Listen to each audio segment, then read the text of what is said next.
안녕하세요. IMTV의 화이트래빗입니다.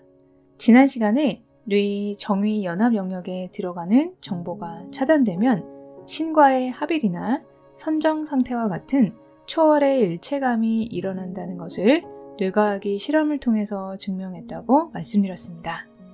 오늘 영상에서는 작년, 그러니까 2020년 11월에 발표된 아주 따끈따끈한 논문에서 뇌에 관한 흥미로운 내용이 있어서 소개해 드리려고 합니다. 뇌에 관한 영상은 총 4부에 걸쳐서 준비했는데요. 오늘이 세 번째 시간이고 다음 시간이 마지막 영상입니다. 마지막 영상에서 결론으로 가기 전에 우리가 관심 있는 분야에서 과학이 어디까지 왔는지 알 수 있는 또 하나의 재밌는 사실이 있어서 얘기를 해보려고 합니다. 오늘 말씀드릴 내용은 작년에 논문이 발표된 이후로 세계적으로 센세이션을 불러일으킨 내용인데요. 우주의 구조와 뇌의 신경 구조가 놀랄 만큼 비슷하다는 것을 수치화시킨 연구입니다. 이 논문을 발표한 사람은 이탈리아 볼로냐 대학의 천체 물리학자 프랑코 바짜 교수와 베로나 대학의 신경외과 교수인 알베르토 펠레티입니다. 이 둘은 초중고를 함께 나온 친한 고향 친구들인데 가끔 고향에서 만나서 이런저런 이야기를 나누곤 했다고 합니다. 그런데 하루는 프랑코가 알베르토에게 우주의 시뮬레이션을 보여주었다고 해요. 그런데 그 구조가 뇌의 뉴런 구조와 너무나도 비슷한 것을 발견합니다. 그래서 이 두 과학자는 이러한 유사성에 호기심을 느끼고 눈으로만 보이는 유사성이 아닌 과학적 시스템으로 실제 이 둘 사이에 유사성이 있는지 비교해 보기로 합니다. 그래서 통계와 수치로 분석해서 뇌의 뉴런과 우주 구조의 놀라운 유사성을 밝혀내었습니다. 이들이 밝혀낸 것이 무엇이었는지 지금부터 살펴보도록 하겠습니다. 첫 번째로 이들은 뇌와 우주의 내부 구성 비율이 매우 비슷하다는 것을 발견했습니다. 뇌는 물이 77에서 78%를 차지하고 지질, 단백질, 탄수화물 등등이 나머지를 차지하고 있습니다. 우주의 경우는 암흑 에너지가 73%를 차지하고 암흑 물질, 중입자, 광자 등이 나머지를 구성하고 있습니다. 놀라운 점은 전체 구성 물질에서 물이나 암흑 에너지가 차지하는 비중이 약 75% 정도로 같다는 것입니다. 뇌에 있는 물이나 우주의 암흑 에너지는 둘 다 각각의 시스템에 스며들어 있긴 하지만 내부 구조에 직접적인 역할을 하지 않는 수동적 물질이라는 것입니다. 암흑 에너지라는 것은 조금 생소할 수 있는데요. 이것은 물질도 아니고 빛 에너지 같은 것도 아닌 아직 잘 알려지지 않은 미지의 에너지라는 뜻에서 붙여진 이름입니다.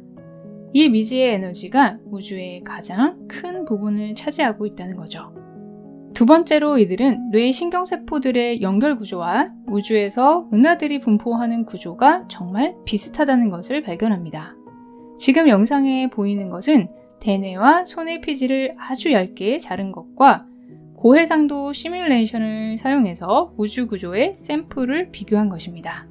이 샘플을 각각 4배율, 10배율, 40배율로 확대해서 촬영한 사진입니다. 그 구조가 매우 비슷하다는 것을 알 수 있습니다. 세 번째로는 우주망의 물질 분포가 대뇌와 손의 피질에 있는 신경망의 물질 분포와 아주 비슷한 방식으로 구성되어 있다는 것입니다. 천체 물리학에서 흔히 사용되는 시스템인 파워 스펙트럼이라는 기술을 적용해서 실험을 했는데요. 이 시스템은 에너지와 물질이 어떻게 분포되어 있는지를 수치로 알려주는 것입니다. 이 기술을 통해서 우주망의 물질의 분포가 대뇌나 손의 피질에 있는 신경망의 물질 분포와 아주 비슷한 방식으로 구성되어 있다는 것을 발견합니다.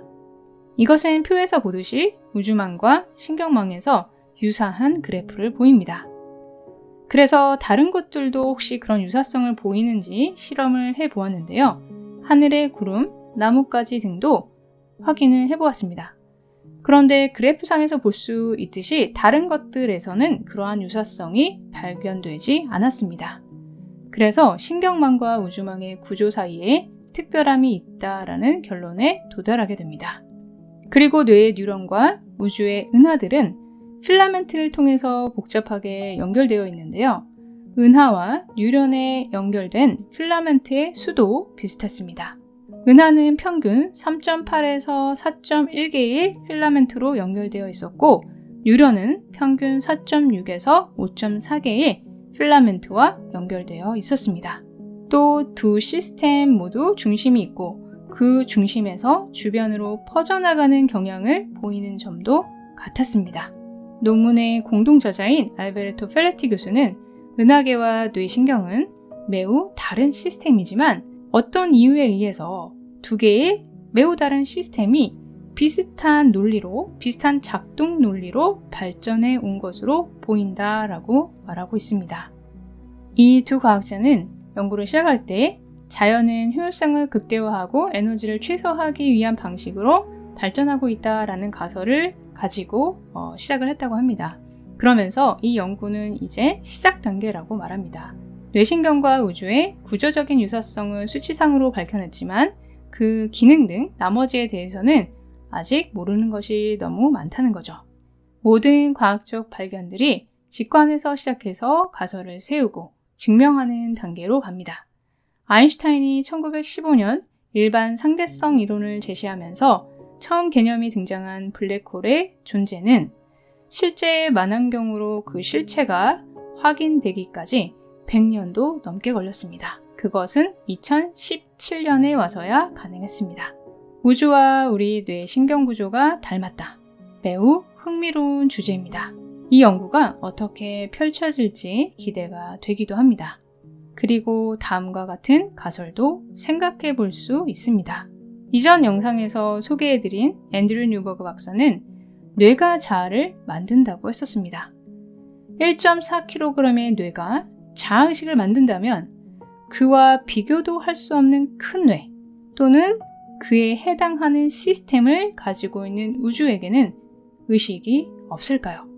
각각 개체의 뇌와 우주의 뇌가 서로 업로딩이나 다운로딩을 하면서 정보를 주고받지는 않을까요?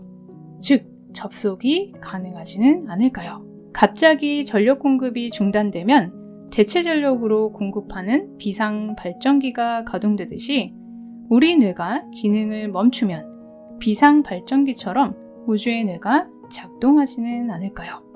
다음번 영상이 이번 뇌과학 시리즈의 마지막 시간이 될 텐데요. 존재성과 실제성에 관해서 이야기해 볼 예정입니다. 그리고 이 뇌과학이나 물리학을 통해서 제가 정말 이야기하고 싶은 것이 무엇인지 말씀드리도록 하겠습니다. 이번 영상이 재미있으셨다면 좋겠습니다. 감사합니다.